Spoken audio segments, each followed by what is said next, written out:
Substantial aspects of the building are going into place. The staircase is in, the atrium is now fully formed, the partitions are up, the doors are on, glazing is in, and it's all looking like it's fit to start working in soon. Where we're standing now, we're on the 3rd floor, and this is where the President's going to be, the honorary officers, the policy and communications, development, examinations, NCCMH, they're all going to be here. And I think it's looking fantastic. I have to say that when we bought the building in January and it was a dark, dank day and the windows were painted dark blue and required a leap of faith, I think, to see what it's going to be like and what it's like today. Most of the major decisions have now been made. We've got a few left to make and they're relatively small, such as where should the iPad container be in the conference centre and what colour should the paint be on the wall for the restaurant area, and when should the chandelier be moved from Belgrave Square and placed in position here.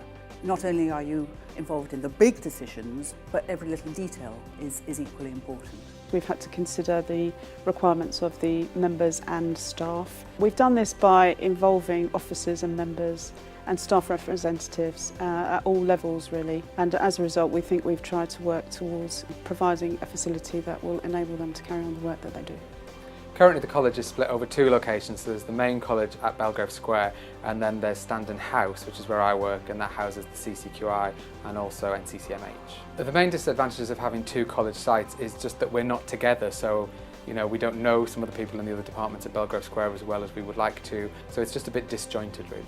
Having 2 sites doesn't really help with communication as well. I think sometimes the work that we do here isn't as well known at Belgrave Square as we'd maybe like it to be, or sometimes people are working in similar areas but we're not as linked in as we should be. In my experience, moving from cellular office space to open plan space promotes communication between staffs, integrates different departments with each other who never used to communicate or work together or even knew each other. It promotes productivity and hopefully just creates a nice space for people to work in. I think the main positive of being under one roof is kind of having that team atmosphere and kind of feeling as one, whereas at the moment we're very separate from the college. So being under one roof will feel much more of a unit. I think one of the best things about the new college will be the fact that we'll have our own conference facilities. We run a number of national conferences that have up to 100, 200 people attending, and at the moment we have to rely on renting other venues, so it'll be great to have somewhere we can host it ourselves. The college have been running their technology up until now has all been on a very sort of organic development, so they've been adding to things and just supplementing things as they've gone along, and with the move they've taken a chance to make a bit of a revolutionary change to that, and they've got rid of a lot of their old equipment and their old ways of doing things, and they're introducing some more modern technologies, particularly on the audio-visual front. I think the video conferencing could be very good. We run a lot of national meetings, and allowing that flexibility for people to get engaged with our work in different ways will be really good. And the members area as well, if there's going to be more members coming into the college visiting us on a regular basis, that gives us more opportunities to speak to them and hear their needs. I'm just looking forward to the whole new atmosphere, the new environment, the new mod cons.